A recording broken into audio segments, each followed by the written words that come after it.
Welcome everybody out. This is week 3 of our Drive System Mastermind. I'm so grateful you guys are on this call. I'm grateful that we have a special guest, and I'm not going to tell you who that guest speaker is yet, but he has been using the Drive system, and he's done over $200,000 from Drive in his business. So wait till the end of the call. He's going to come on. He'll do some training for about 15 minutes, and then we're going to do a Q&A. So when you look at large doors swing on very small hinges. And what are those hinges, metaphorically speaking? What are those things that cause people to change behavior? We all know the golden rule: do unto others the way you would want to be done unto. The problem I see with the golden rule is it's very selfish, it's very external, it's all about me. I'm going to treat you the way that I want to be treated. It's great in context, but in practicality and use, it really isn't that good. The better rule is the platinum rule: do unto others the way they would want to be done unto. So in essence, treating people the way that they want to be treated. If you know the emotional fingerprint, it's treating people based off of their emotional fingerprint, not yours. And so when we're talking about the Drive system, and we're talking about helping people be persuaded to your way of thinking, yet simultaneously getting what they want, it comes down to key phrasing. Now this is going to be a little bit of a review from Nationals, because I want you guys to be able to have this as a recording, to be able to watch it time and time again, and to be able to take notes. So with key phrasing, you're looking at a lock. People are, their doors are locked to opportunities, and they're stuck on the same side with you. Sometimes you need to pick that lock, kind of be their mentor, their guide, to show them how to get to the other side of opportunity. The first thing is parables. Facts tell, stories sell. Parables mean everything to helping people overcome disbelief, overcome challenges, overcome their fear, their anxieties. So before I go any deeper into this, I want you to think about your experience in Renatus, why you joined Renatus. And we're going to start out early with having you guys text me. So you've got my cell number, but if you don't, it's 951-973-3408. That's 951-973-3408. And I want you just to text me 2 or 3 simple words why you joined Renatus. Was it money? Was it time? Was it retirement? And I'm going to look again, like we always do, for a pattern. And I'm going to read these off to you just to see if there is a pattern. So go ahead and text me real quick. And then I'm going to show you how these key phrases, how these parables and these different picks changed your behavior to help you buy, so that you can also see how it will help other people buy from you. So go ahead, if you would, text me. We'll go through these real quick. Needed money, needed time freedom, money freedom, independence, retirement, money, time freedom, education, time freedom, money. A lot of great ones in here. Reaching potential, time freedom, money, money, freedom, time, money, freedom. Yeah, so if you see, here's the pattern. Needed more money, needed help with the family, and needed help with time. Hold on one second. We're having a small technical difficulty. Let me take care of this real quick.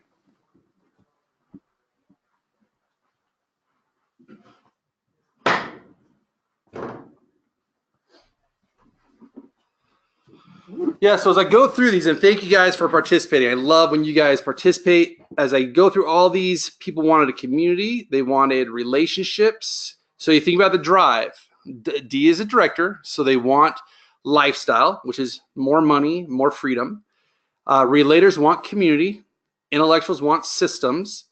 Validators want, that connection, being popular and being accepted, recognition. And then the executives, they want proof. I'm going through a lot of them on here. Every one of these is tied to the Drive in one form or another.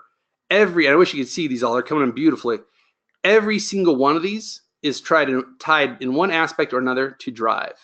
So now let's talk about, how do we pick that lock? Everyone's got these locks of being stuck. Let's look at how we can unlock them. The first one is P for parables. What is the value of a story? Joshua Glenn and Rob Walker spent $125. They bought 200 trinkets and had 200 friends write stories about these trinkets. So they basically went to a Goodwill, bought just some trinkets and trash to sell on eBay. But then they thought, what if we added stories to them? Could we sell more? And how much more? So here's the original price of this little Indian doll. That was 99 cents. Pretty pathetic, pretty small, pretty nothing. They ended up selling for $157.50, all because of a story. This little apple core, wooden apple core, they bought for $1. They sold it for $102. That's an insane increase when you look at $100 to $102. I'm sorry, $1 to $102. So what is the value of a story? They spent $125 and made $8,000. That's a 6,400% increase on their investment simply because they had a story. Think about the last thing you bought. Could have been a phone, could have been a car, could have been a house. What story were you telling yourself to buy it? So I just shifted after, it's been 12 years now that I've been an Apple consumer, to Samsung this weekend because the story of Apple ripping people off on their battery life and systematically lowering people's battery life every time there was an upgrade so that you were forced to upgrade to a new phone. That story made me no longer feel committed to Apple, and I shifted to Samsung. Couldn't be happier. Amazing phone. So stories are why we buy. Facts tell, stories sell. The second pick is I for identifying their needs. What's the value of a question? If you've ever read the book, what is it called? It's The One Thing by Gary Keller. He talks about how good questions come from good answers come from good questions, bad answers come from bad questions. Life-changing answers come from life-changing questions.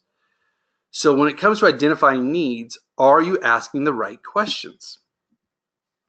Albert Einstein said, if I had an hour to solve a problem and my life depended on it, I would use the first 55 minutes determining the proper question to ask. A lot of times when we get into our meetings, I was on a phone call yesterday with a client. I said, have you prepared for your calls? Have you gotten ready for the calls? Have you got your mind ready? Have you role-played their answers, the negatives, the positive, what you're going to say, how you're going to retaliate? They're like, no, I haven't done any of that. I said, and that's why you're not having the success you want. When you're going to ask people questions, you got to be prepared for every answer. Role-play it, visualize it. If they say yes, what's your next? If they say, yeah, I'm in, are you going to ask for the credit card? Do you have the order form with you? Are you ready to take the next step? If they say no, if they give you an excuse, are you ready for that? What is your follow-up? Coach Grave was curious one day after being in the locker room after a football game, noticing that his football players weren't urinating. And he went to the medical professionals at the university and said, why are they not urinating? And the doctors said, we don't know. So they tested the players. They discovered they were dehydrated. They were missing electrolytes. So they said, okay, how do we solve that problem? So the doctors at the university came up with some drinks that had just different vitamins and different chemicals and so forth to help these football players get back on the field. That simple question led the Florida Gators to the first Orange Bowl in 1967, winning 9-2, first time in school history, and they named the drink Gatorade after the Florida Gators. So what was that worth? 3.3 annually in sales. Gatorade makes $3.3 billion every year because one guy asked the right question. So once again, when it comes to picks, are you asking the right questions to identify their needs? Number 3 is the call to action. So many times when I'm coaching my one-on-one clients, I'll say, okay, when was the last time you asked for the sale? Oh, I ask for the sale every time. I said, really? So tell me what that sounds like specifically. And a lot of times it's very lukewarm. Hey, if you're interested, if you like this, why don't you come on, why don't you join with us? Why don't you help us out? Asking for the sale is, do you want to put that on Visa or MasterCard? Are you ready to start today? Do you have your financing in place? I mean, asking specific questions, getting them to take action. In 1859, on June 30th, the great Blondine decided to cross Niagara Falls on tightrope. No one had ever done it. It was a new sport at that time. It's kind of an extreme sport compared to what was going on at that time in history.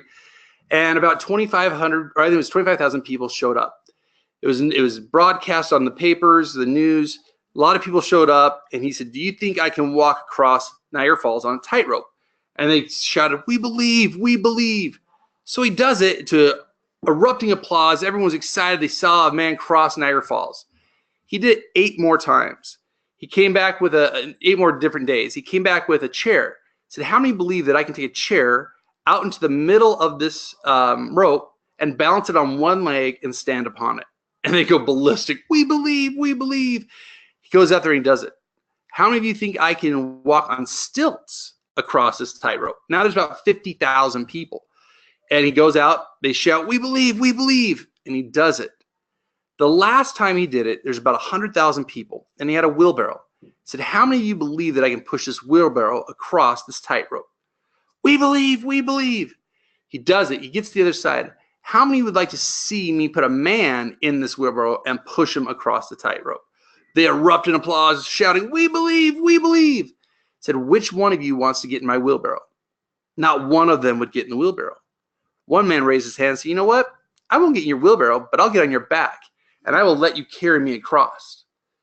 That man got to the other side safely, and the news reporters were there asking, why? Why would you do that? And it was actually Blondine's manager. His name was Harry, and he said, I have watched Blondine cross these tightrope thousands of times. I know his regime. I know his discipline. I know his eating habits. I knew he would not drop me. When you're doing a call to action, when you're asking somebody to be in your wheelbarrow, do they trust you? Do they believe in you? Have you shown up and shown the right abilities that they have faith in? That's about credibility. So when you're picking locks, using C is the call to action, you got to make sure that people know you, like you, and trust you. K is keeping in touch. Last week at the beginning, I started with the different statistics from Notre Dame on cells, so I'm not going to add that here. But it's crucial that when you're keeping in touch, you drip on them more than once. If I remember correctly from the statistics, that only 2% of cells happen on the first impression, 3% the second impression. So you've got to have more impressions. You got to follow up and you got to show up. And lastly, social proof. This is a big one. In the world of social media, in the world of Google, where you can find out anything about anybody anytime, you need to have social proof. Think again. In fact, let's ask this question. Let's do another text. My cell number, 951-973-3408. 951-973-3408. I want to ask this question. I just want a yes or no, and you can just type in Y or N, and then shoot it to me, and let's see how many. How many of you joined Renatus because of social proof? And what I mean by social proof is at a meeting, you saw the numbers, you had a friend you trusted who took you to a home tour, you played a game, you had a physical social proof that helped you make a decision. Let's look for a pattern here and see what percentage of people actually made decisions based off social proof. Yeah, I would say right now, just looking at these really briefly, thank you for sending these in. You guys are all participating. I love it. I'm saying at least 70% are a yes. Might be a little bit more, might be 80%. I'm seeing a lot of yeses. So we're talking way more than 50%, but I would say 75 to 80% are saying yes, that you had some type of social proof that made it viable for you to invest the money to join Renatus. That's phenomenal. Here's why social proof works. Think about the Ice Bucket Challenge. They raised $100 million in 6 months. They would usually raise $2.8 million. That's a 3,500% increase because social media. When people are getting called out, the President of the United States, you name it, they're doing the Ice Bucket Challenge.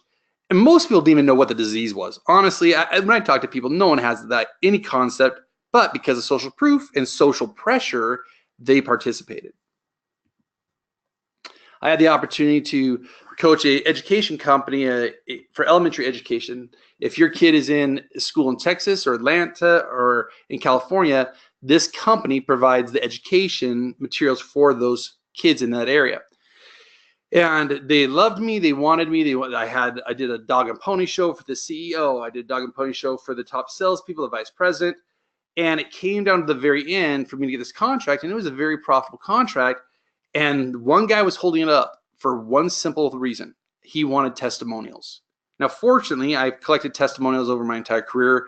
I have over 200 video testimonials. I have 22 pages of testimonials. And because of that third-party validation, I got the gig. But I guarantee you, I would not have gotten that contract without that. Because after I did the training, helped the company, that vice president came up to me and said, you know what? I liked you originally, but I wanted third-party validation. I wanted other people to tell me whether or not you were legit. That's the power of third-party validation. Think about when you go to a movie, do you read reviews? Think about when you buy a product, especially nowadays on Amazon and almost any product, they always have third-party validation. My wife won't buy anything until she's read the reviews now. So when it comes to your life, are you getting testimonials? I asked this question for years now within the Renatus community, and no one's doing it. It blows my mind. You have hundreds of people that come through your office over a month. Ask them to do a quick testimonial. Hey, what was your experience? Did you learn something new? What was that one thing that you learned? Start collecting those. You guys, within a very short period of time, will have dozens, if not 100 testimonials. So once again, here's picks, parables, identifying the needs, calls to actions, keeping in touch, and social proof. So how and where do you use picks? Remember step one, that's that first contact, the conversation close. And you want to use picks to resolve that. The conversation close starts again with, other than work, what are you most passionate about? That's the conversation close. Someone shot me a text. He said, Woody, close can have a negative connotation. You can call it the conversation opening. Whatever you want to do, whatever you want to call it, it's starting that conversation. You're going to use picks to get them to come to that next meeting. The next meeting is that first exposure. It can be the presentation, the home tour, the cash recovery party, Super Saturday, a game night. You want to use picks every time you talk to them. You want the parables, identifying their needs, the call to action, keeping in touch, and giving social proof. Now, then, and this is where you use the drive system. Step 3 is that business opportunity. When you're going to sit down with them, either on a one-on-one or with a business opportunity, that's where you use the drive cards. You lay them out in front of you. You have them identify what they are. Are they a director, a relator, an intellectual, a validator, executive? Now, if they're a director and they're all about lifestyle, use the picks appropriate for director, helping them understand how this is going to help them achieve their lifestyle. Have a story ready for that. Have a story ready for social proof for a director. Then when you get down to the one-on-one, use it there as well. So I want to introduce you guys to my dearest friend, Mitch Nielsen. If you didn't know who I was referring to, he's going to come on and he's going to tell you personally how he's done it, how he has used the pick system, how he's used the drive cards, how he's generated over $200,000 using these cards. And you would not have these cards if it wasn't for his inspiration. So I thank him publicly for that. I'm going to turn it over to him, and then we're going to do a Q&A at the end. So let me pull up a Word doc. He's going to give you some ideas, and we'll take it from there. Mitch, time is yours. Thank you, Woody. I really appreciate that.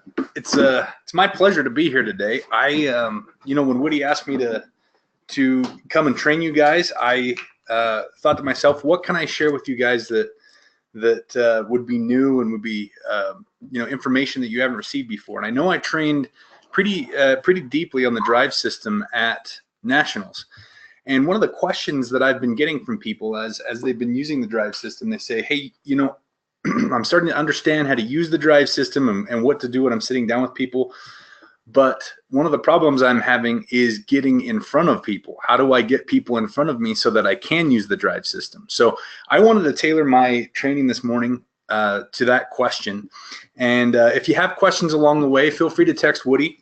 He's going to be kind of running the question and answer for me, and you guys can ask questions along the way here, and we'll do the best to answer them. But I had an experience several weeks ago, maybe 5-6 weeks ago.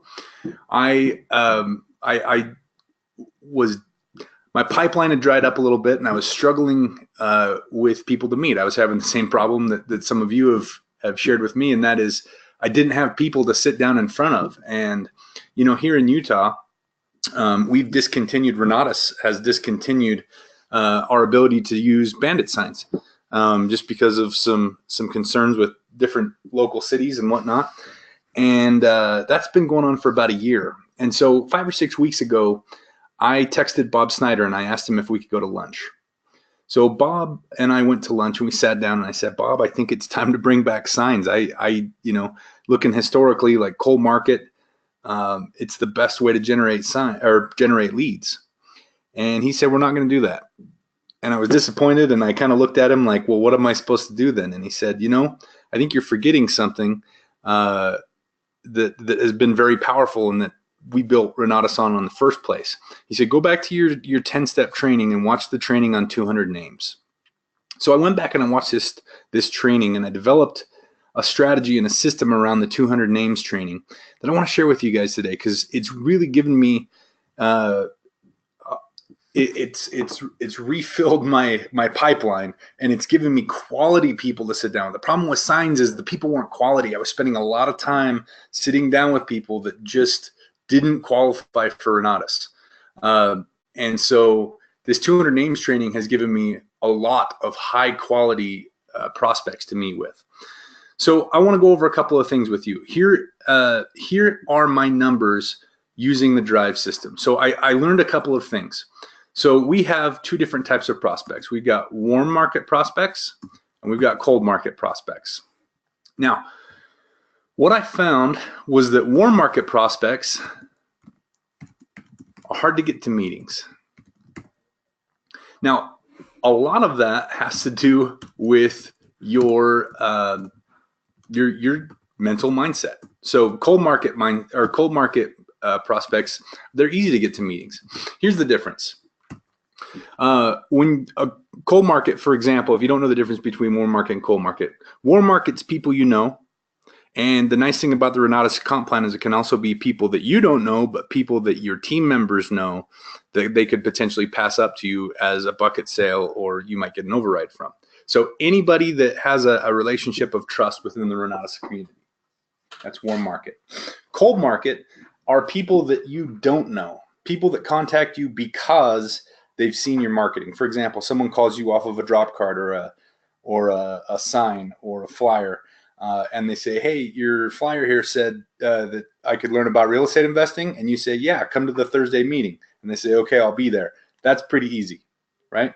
So cold market people, they're easy to get to meetings. Warm market people are hard to get to meetings. Now, about 80% of that is because of the limitations that you set up in your own mind.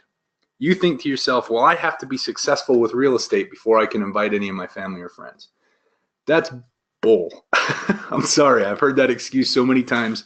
And I have seen so many other people become successful and make a lot of money because they don't tell themselves that excuse. So get over yourself.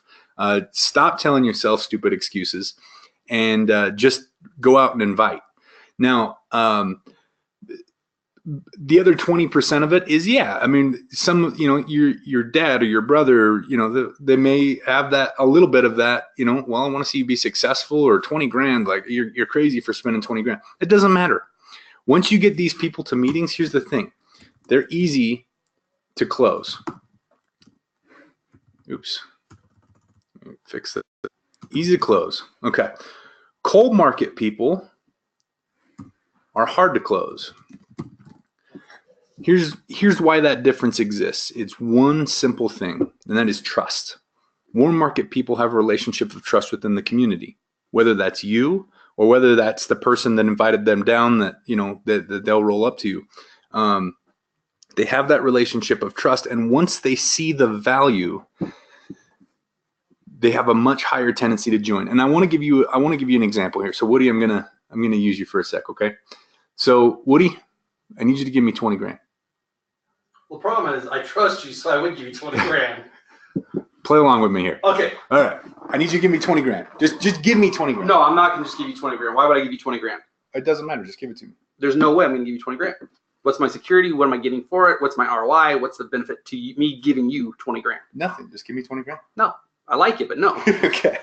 So if I were to reframe that, if we walk downstairs and I had a brand new Ferrari in the driveway, brand new, and I showed you the pink slip and it has my name on it. It's got 0 miles on it, brand spanking new. Answer's yes. I don't know where you're going with this, but the answer's yes. The answer's yes. I will give you 100 grand, whatever. Yes. And you're gonna that the car's worth over $100,000. Sure. But you sit in the car, you smell the leather. I say, Woody, take it for a test drive, right? And you drive it around the block. You come back and I say, Woody, I'll give you this car for $20,000. In a heart, I would sell one of my children. I would sell one of them. You would find the money no matter what. No matter what. You had to sell a kid. Absolutely. So what was the difference there?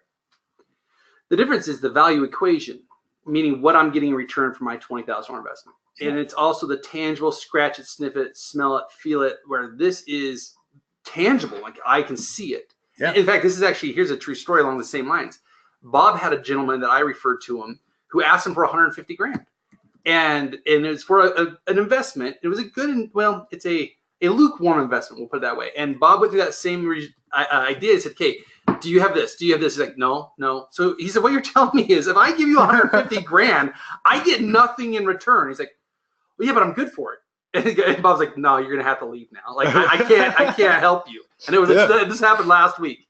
This is, and that's a perfect real world example. This, we cannot sell anything if we don't show value first. And this is why I like to talk about, when a lot of times when we invite people down to Renatus, we tell them too much.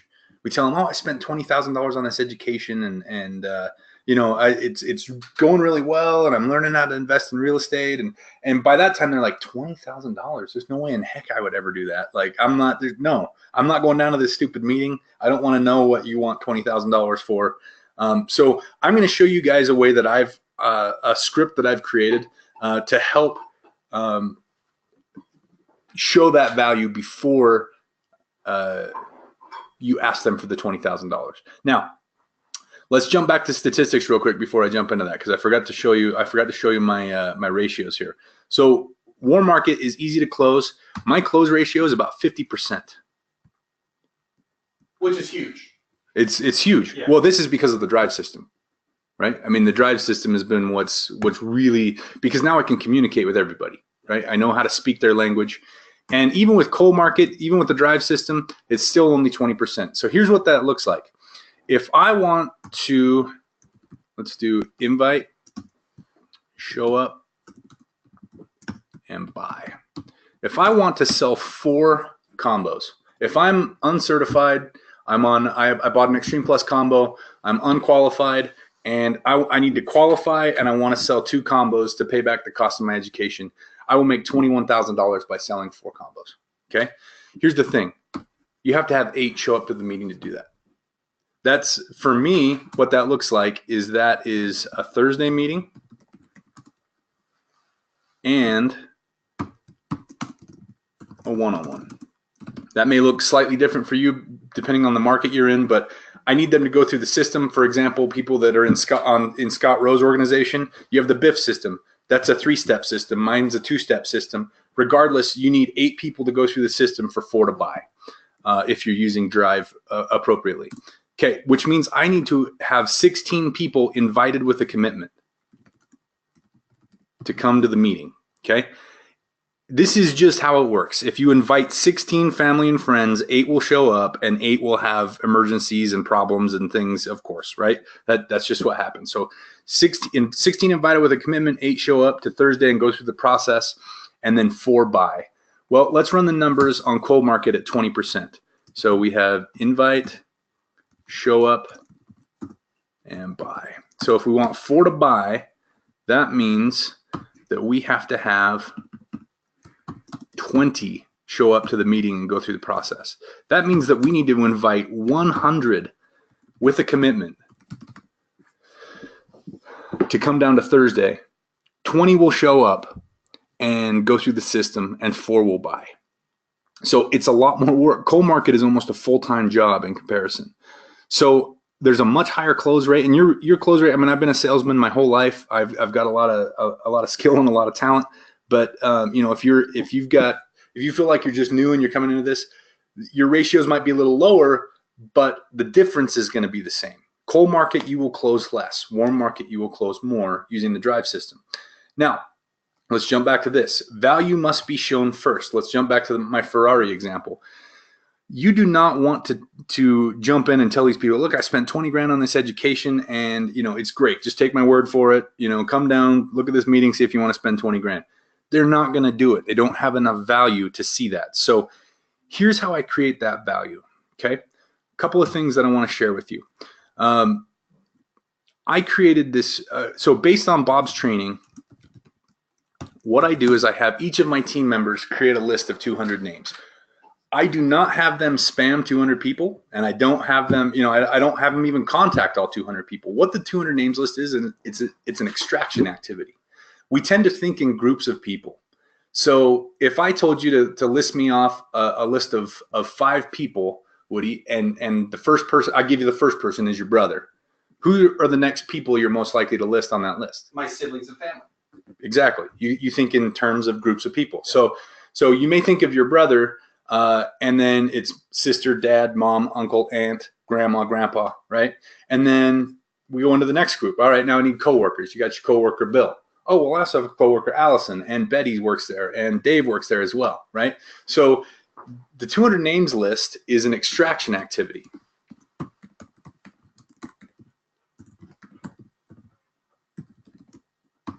And it's designed to get people who you wouldn't normally think of out onto the paper. Now, we're only going to highlight 25 people on that list.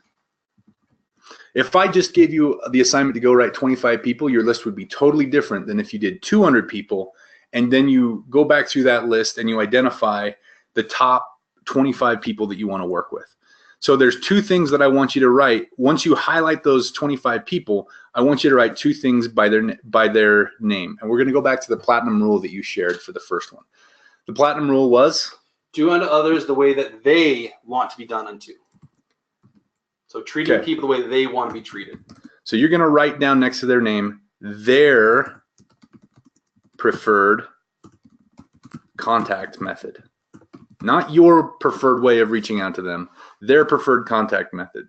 So if we're going to reach out to grandma, it's unlikely we're going to do that on Facebook, right? Unless you got a really hip grandma. But most likely it's going to be in person or on the phone, right?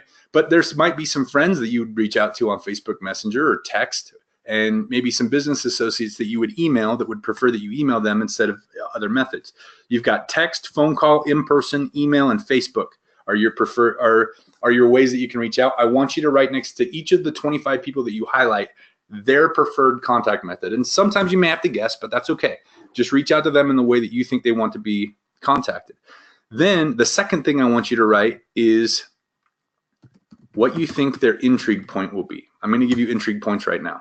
So here are the intrigue points, and I'll explain later how these fit into the system. So intrigue points.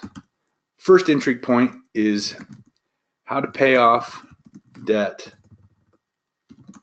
in a fraction of the time. Oops. Helps if I spell it right? The second intrigue point is how to buy fix and flips without using, let's say, using other people's money.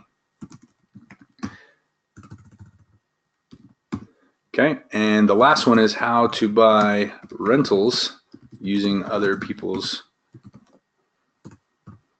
mortgages. All right, these are the 3 intrigue points. Now let me show you how these fit in. So here is the script you're going to use, and this script is designed. I've polished this script over the last 3 years, and it incorporates into it a lot of the questions and doubts that people have. It takes into account the fact that you're scared that you don't have enough credibility. It handles all of that. It resolves all of that. So here's the first point of the script. You're going to say, I just learned. And then you're going to fill in the blank. I just learned. You're going to fill in the blank with an intrigue point. I just learned how to pay off debt in a fraction of the time. I just learned how to buy fix and flip properties using other people's money. I just learned how to buy rentals using other people's mortgage. You're going to pick which intrigue point you think that person is going to respond to, and then you're going to plug it into the script. The second point of the script is you need to identify intrigue. Now, if Woody, I said to you, I just learned how to pay off debt in a fraction of the time, I know your situation. You're going to say to me, I don't really care. I don't have any debt, right? So you're not going to be intrigued by that. If they say, good for you, man, whatever, they're not intrigued. The way to identify intrigue is if they start asking questions about it. So if if one of the people you highlighted was your uncle, and you know that he just got into a 30-year mortgage 2 years ago, and you call him and you say, hey, I just learned how to pay off a 30-year mortgage in 5 to 7 years. He's probably going to say, well, wait a second, what are you talking about? Like, I need to, tell me more about this thing. So I need to add a testimonial to that. So most of you guys know my situation. I lost everything and had 37 credit cards, and so I don't have debt because I can't get it. That's why I don't have it. But if we're being real transparent here, I haven't had a credit card since February of 2009. But when it came to buying the house that I'm in, this is our dream home. This is what we wanted, but we couldn't get it because my credit score. Watching the video, exactly what Mitch is talking about how to use other people's credit or how to use other people's money. My brother-in-law helped us buy this house. He's the one who's on title. He's the one, as we make our monthly payment, he gets the tax benefit. So everything he's saying is 100% true, regardless of someone's financial situation. Someone like me, I do quite well, but I still have my own issues. So never be intimidated by someone's situation, because everybody has a issue or situation that they need to be resolved. And so, fantastic. Keep going. Okay. So here's the third point of the script. There's only 3 points to this script. It's super easy. So you're going to call each of these 25 people that you identify as people that you want to work with. And you're going to have, I don't want you to spam people. This is why I told you, use their preferred contact. I don't want you getting in the habit of just sending out a mass text to 25 people saying, come to Thursday, right? You need to treat these people like people, and they will respond better that way. If you do, so let's say you're going to call your uncle on the phone, okay? You're going to have a conversation with this guy. You're going to spend a couple of minutes catching up. And what I recommend is ask him a lot of questions about him. If you start off the call and say, hey, uncle, how you doing? I haven't talked to you in a long time. How are the kids? How's aunt so-and-so? You know, what's going on with work? And you just ask him all these questions. At some point, he's going to start asking questions about you. And that's a great time to plug in the script. Oh, well, how you been? It's been a long time since we've talked. How you been doing, nephew or niece, right? And you can say, oh, I've been doing great. In fact, I just learned how to pay off debt. I learned how to pay off massive amounts of debt in a fraction of the time. He's going to say, well, wait a second. What are you talking about? Like, you learn how to pay off 30-year mortgage in 5 to 7 years? That's crazy. If you identify that intrigue, then you move to step 3. Now, what happens if there's not intrigue? What happens if, you know, I'm telling Woody about how I learned how to pay off debt, and he's like, good for you, man. I hope that works well for you. He's not intrigued. What I do then is I loop back to the first point, and I say, you know, it has been great. I've been going to this workshop, and I've been learning so much. I also learned, and then you use a different intrigue point, I also learned how to buy fix and flips without using any of my own money. And chances are on one of these intrigue points, he's going to say, wait a second, I've always wanted to do fix and flips. You're saying I could do it without using any of my own money? Like, you got to tell me more about this. Now, here's the key. Once you identify that intrigue, it is going to be so tempting to answer all their questions. Do not do that, because you satisfy the intrigue and the intrigue goes away, and then you have to start over again. Do not answer their questions. This is the perfect out, and it's point 3 of the script. You say, well, I'm just learning, but I'm going to a workshop on Thursday at 7 p.m. at Salt Lake Community College in Sandy to learn more about it in greater detail. It's free. Why don't you just tag along? We'll learn together. That has been designed to disarm a lot of the things, because people are going to be like, well, how much is it? Well, the workshop's free. Come down with me. Let's go see the workshop, right? And then for those of you in the Salt Lake community, you know, I tell them, once I show them the value, once I've let them sit in the Ferrari and smell the leather and drive it around the block, then I'm the one that tells them that it's $20,000. So you don't have to say a single thing about how much you spent. Your job is to close them and use the pick strategies that Woody shared with you to get them to Thursday. Your job is to sell them on a free Thursday activity first. And then at Thursday, they will be introduced to the idea of a $20,000 education package once they're shown all the value, okay? So use this script to get people to the meetings. This is what's going to fill your pipeline so that you can start using Drive. Now, once you've got people in your pipeline, sit down with them and use the Drive system. Do the cards with them. My favorite way to ask people is I just hand them the cards and I say, look, I want to be able to serve you to the best of my ability. If you could just sort these cards top to bottom, there's only 5 cards. Just look at the details on them, sort them top to bottom, most like you to least like you. This will help me serve you better. And the ones that I focus on are the first one, the second one, because that's going to be their personality. So if they're an executive validator, you know exactly how to talk to them. You want to be short and to the point. You want to provide them with some proof. A lot of times with executives, I'll call testimonials on the phone. We'll do like a 3-way call right there. I'll put them on speakerphone. In fact, I did that last night with an executive. And then the third one, a lot of times that's their association eyes. So if let's say they're a director third, you're going to want to show them some lifestyle, right? You're going to want to show them maybe meet with them in places that are a little nicer, like hotel lobbies. You know, if you've got people in your community that have nice things, like Scott Rowe has a Lamborghini, right? Like, talk about that. You know, those are the things that you're going to focus on. You also want to look at the last card. If the last card is intellectual, you know, they don't care about any of the systems, any of the details. You're going to want to spare them of those major details and just kind of skip to the points. Executive is the first card and intellectual is the last card. They want bullet points. That's it, right? So, and use the trainings that you've gotten from me in nationals, the trainings that you've gotten from Woody on these masterminds, to sit down with them and identify how exactly to talk to them and how to close them. But hopefully this training gives you a really good sense of how to fill that pipeline so you can get people in front of you so that you can start putting up numbers like a 50% close ratio for warm market. Once you learn to talk to people, that type of thing isn't unreal. That's not unrealistic to get those types of closing ratios once you learn how to use the drive system effectively. So guys, I'm going to turn the time back over to Woody. It's been my pleasure to be with you. And Woody, take it away, man.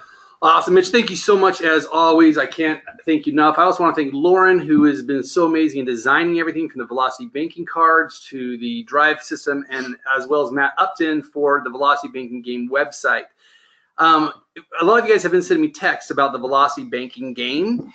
On the website, if you go up in the upper right-hand corner, there is a tab for feedback. So there is actually a questionnaire. Now that you've played it for about a month, I want you to go in the questionnaire and answer that for me, and we'll collect those, and over time between now and the leaders retreat in August, we will then you know, take a collection of all the feedback and change it accordingly. So thank you very much again. I'm gonna do a Q&A. We'll have about 5-10 minutes for my next appointment I gotta get ready for, so go ahead and text me 951-973-3408. That's 951-973-3408. For any of you who want to get off the call right now, feel free to. We're going to do a Q&A. Now that I have Mitch here, feel free to ask Mitch any question. Text me, and I'll ask him the question, and then he will respond. Also, originally, this mastermind was going to be 5 weeks. There's no way I can get you all the content I want to get you in 5 weeks, so we're going to go longer than 5 weeks. I can't commit to how long. I just don't feel confident that we're going to get you all the information. Plus, I have 2 guest speakers coming on. So we're going to expand this mastermind, and that's a free gift to you guys because I appreciate you. For those of you who are new in Renatus, or new to these masterminds, when you hear all this and it seems so overwhelming, please remember, take bite-sized steps. Do not try to do everything at once. I've had a lot of new individuals text me saying, Woody, this is so overwhelming. This information absolutely works, but go at your own pace. A lot of people overestimate what they can do in a year and underestimate what they can do in a decade. You can do anything in a decade. Take a marathon approach, not a 5K sprint approach, and you'll be totally fine. Like Mitch said, he didn't start this way, but he had some sales training and he honed that and perfected it. Same thing with me as I share stories or tell you parables and things that have worked for me. You got to understand, I've been self-employed since I was 16. I turned 45 this year. I've done this for a long, long time.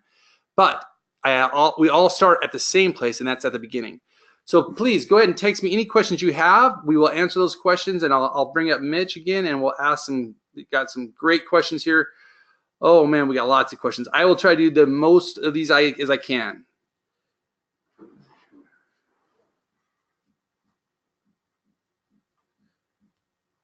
One second. Woody, I find that the ads don't work with everyone. How do you use drive system in writing ads? That's fantastic. I actually have, you know what? We're gonna go there really quick.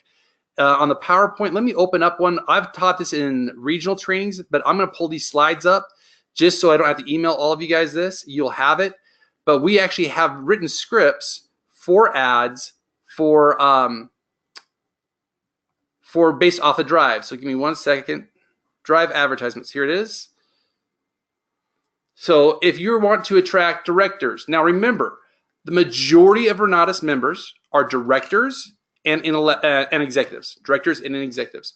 So I'm not going to read these. I'm just going to post these. So on the video, you can pause them. So this is an ad for a director. Do you want to be free and independent? That's the ad, not the words above. If for an executive, Are you tired of not reaching your goals, making less than your worth? That's the ad. And then if you want a combination of director and executive ads, here's the slide for that. Do you feel you're underpaid for what you do? ...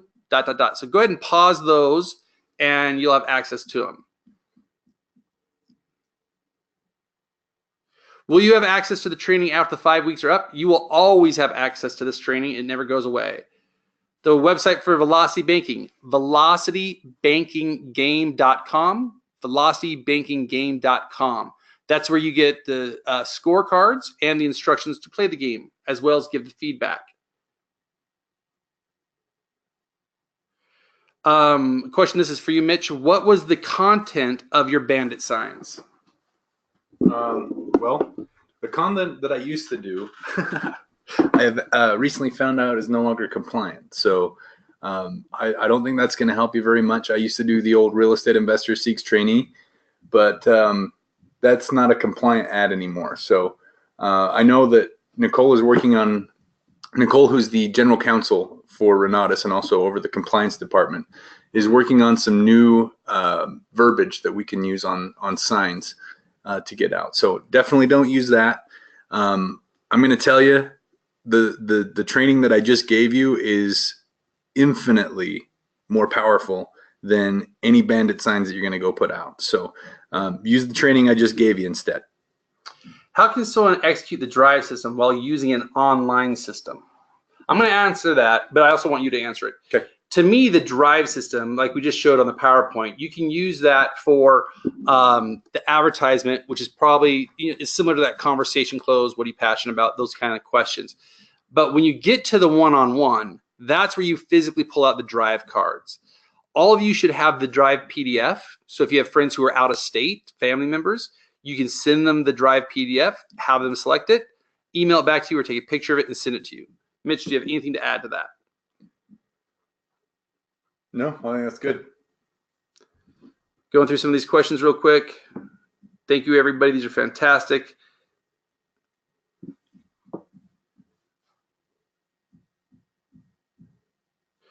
Once you have their drive, how do you change the conversation or negative to the rest of the one-on-one? How do you move to the close? Or maybe I'm not understanding this question. Maybe it's about objections. How do you resolve objections? Let's go with that, because a lot of people have that issue. If you have the drive, how do you resolve objections? Well, the nice thing is drive is going to tell you what road to take with resolving the objections. So if an executive has objections, you already know what they need. They need proof, right? If a director has objections, well, what they need to see is more people being successful with it and living a lifestyle that they would want to live, right? So you're gonna, with an executive, you're gonna give them references of students that have been successful. You're gonna take them to properties.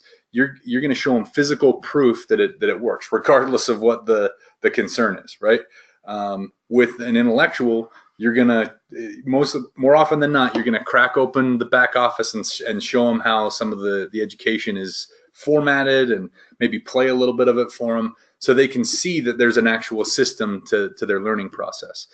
With relators, if they have objections, it's probably going to be resolved by people, right? These are the people that are going to respond the most to talking to other community members and to being introduced to validators. You probably want to introduce them to higher ups in the community, the Scott Rose, the Nancy Rose, those types of people, and allow them to to voice questions and have their questions answered by those types of people.